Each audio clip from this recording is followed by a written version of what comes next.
Bonjour Christian Favier, Bonjour. merci d'être avec nous. Vous êtes également sénateur et vous ne voulez pas pardon, que les riches s'installent ou qu'il n'y ait que des riches autour des gares du futur super métro automatique, le Grand Paris Express qui va relier la banlieue à la banlieue. Est-ce que j'ai bien résumé votre proposition? Pas tout à fait quand même. L'enjeu était un petit peu différent. Non, simplement, l'arrivée du Grand Paris Express va être véritablement un bouleversement pour notre région avec Mhm. une avancée, je crois, très, très, très attendue par les habitants pour améliorer leurs déplacements.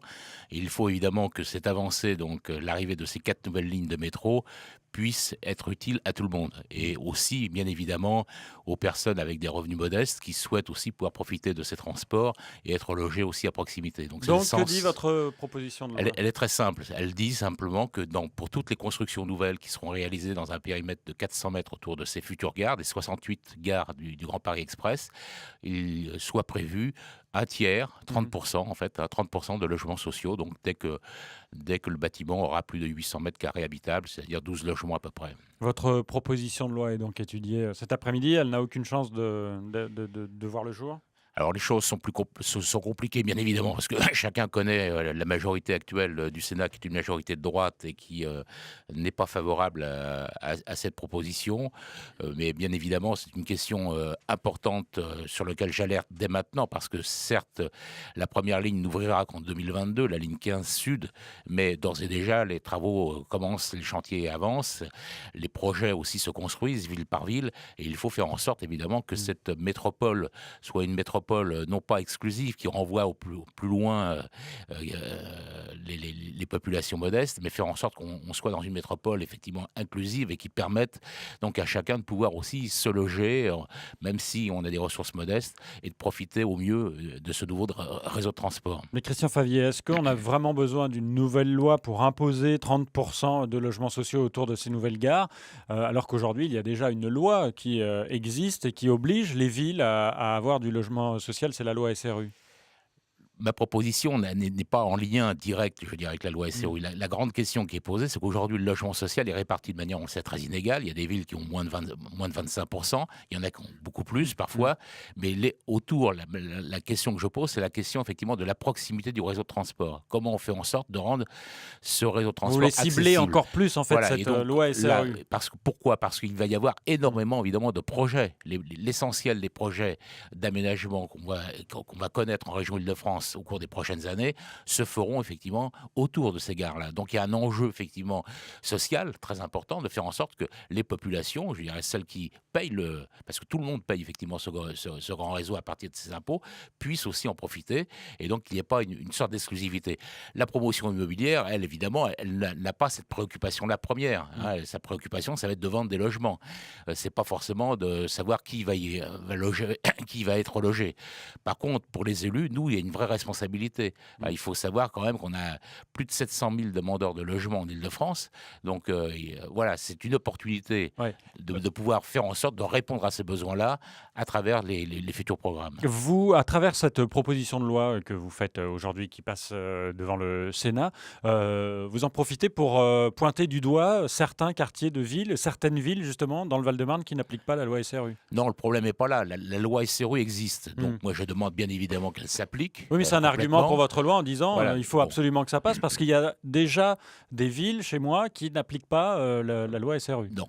Le- La question de la loi SRU, elle est posée depuis Hmm. qu'elle existe. Donc le problème, c'est de faire en sorte effectivement que ces villes se mettent en conformité. Hmm. Mais là, on ne fixe pas un objectif de construction. C'est pas, oui, c'est un objectif de répartition. C'est-à-dire que dans les nouvelles constructions qui seront réalisées, il y a des endroits où il y aura peut-être pas de nouvelles constructions. Par exemple, les gares autour d'Orly ou autour de Roissy, Hmm. il y a peu de chances qu'il y ait du logement. Donc de toute façon, là, donc le problème ne se posera pas. Mais partout ailleurs où il va y avoir des constructions nouvelles résidentielles, de prévoir de faire en sorte, bien évidemment, que les gens qui ont des revenus moyens, modestes, y compris les couches moyennes d'ailleurs, parce que risquent d'être exclus s'il n'y a pas effectivement des mesures de prise pour faire en sorte qu'il y ait au moins un tiers de ces logements qui soient réservés donc pour le logement social. Un mot justement de ce super métro, le Grand Paris Express, puisque c'est chez vous, dans le Val-de-Marne, qu'il arrivera en premier, c'est cette ligne 15. On en est où?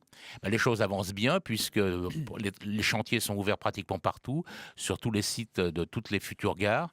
Nous, on a 10 gares du Grand Paris sur cette ligne 15. Les réseaux, les travaux de déviation de réseau sont engagés. Et nous allons fêter, je vais en profiter pour le dire aussi, le 16 novembre prochain, les 10 ans de l'association Orbival que nous avions créée à l'époque pour la réalisation de ce métro. Et nous fêterons ça effectivement au pavillon Baltard à Nogent pour marquer justement cette avancée tout à fait considérable. Et on est évidemment très fiers que notre département ait contribué aussi donc à la réalisation de ce grand réseau de métro express. France Bleu matin, il est 8h16. Se loger en Ile-de-France est de plus en plus difficile. D'accord ou pas d'accord? Dites-le au 01 42 30 10 10 tout de suite.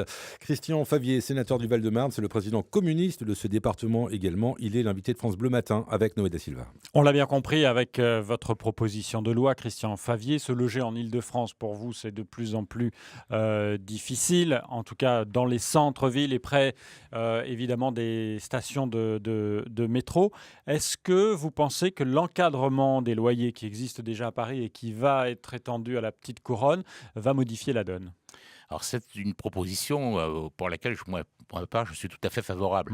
Et on avait été un peu inquiet, effectivement, qu'après le vote de la loi, cet encadrement des loyers était au départ exclusivement réservé uniquement qu'à Paris. Et nous souhaitions le plus rapidement possible que cette mesure-là soit effectivement élargie, en tout cas en Île-de-France.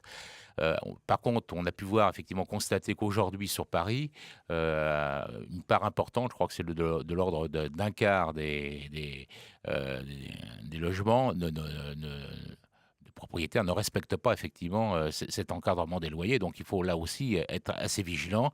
Mais partout où ça a été mis en application, ça a permis une baisse réelle effectivement de loyers.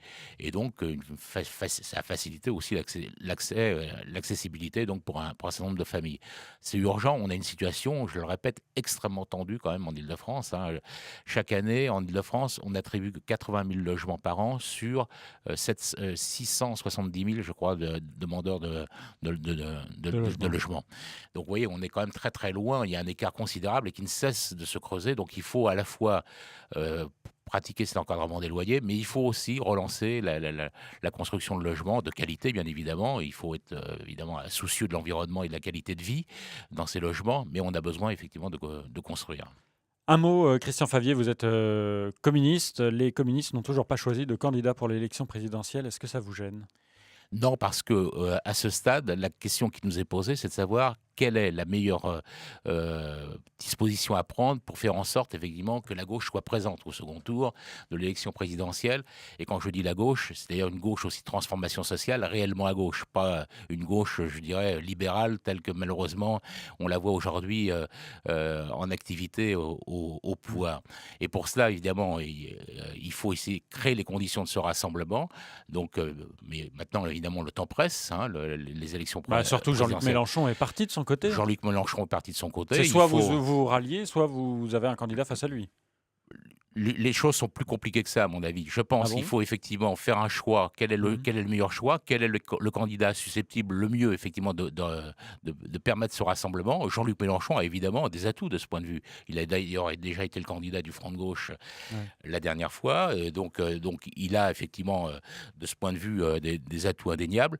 Et en même temps, ce que nous voulons, c'est aller au-delà, bien évidemment, aussi de ce que Jean-Luc Mélenchon est aujourd'hui en capacité de rassembler. Vous n'avez pas envie d'être candidat, par exemple? Non, merci. Président de département. Moi, je suis aussi. J'ai voté la loi contre le cumul des mandats, donc c'est pas pour en ajouter. Merci. Bon, eh bien, comme on dit, bon choix, Monsieur Favier, et bon choix aux communistes.